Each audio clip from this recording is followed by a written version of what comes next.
কোন জীবনটা সফল হয়?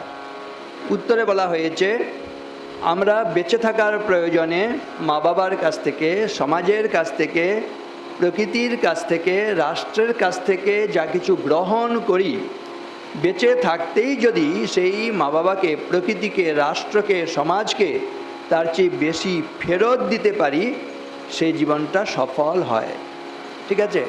তোমরা একটু চিন্তা করো, যে আসনে বসে আছো, সেই আসনগুলো কি তুমি আমি তৈরি করেছি? ভেবে দেখো, একটু বোঝার চেষ্টা করো। যে আসনে আমরা বসে রয়েছি, সেই আসনগুলো কি আমি তুমি তৈরি করেছি? সামনে যারা আছো কেউ তৈরি করেছ? যে পোশাক পরিচ্ছদ পরে আছো, তুমি আমি তৈরি করেছি?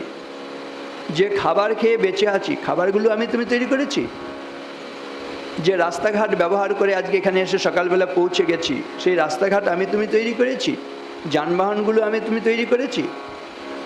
যে খাবারগুলো খেয়ে বেঁচে আছি, আমি তুমি তৈরি করেছি? দেখো, এই যে ঘরে বসে আছি, ঘরটি কি আমি তুমি তৈরি করেছি?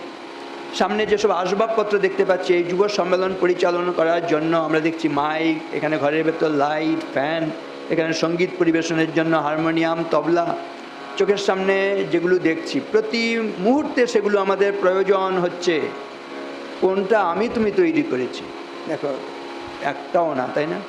সব অন্য কেউ তৈরি করেছে। কেন? যাতে আমরা জীবন গঠন করতে পারি, আমরা ভালো থাকতে পারি, তাই না? সেজন্য কেউ না কেউ এগুলো করেছে। তাহলে সারা জীবন শুধু এগুলো গ্রহণ করব, এগুলো না নিয়ে তো বাঁচতেই পারবো না, নিতেই হবে। নেব ঠিকই, কিন্তু মনে রাখতে হবে, শুধু নিলে সেটা ভিক্ষুকের জীবনযাপন হয়। ভিক্ষুকই সবসময় হাত পাতে, শুধু নেয়, তাই না? ভিক্ষুকের জীবন কখনো সফল হয় না, সার্থক হয় না। তাহলে কি করতে হবে?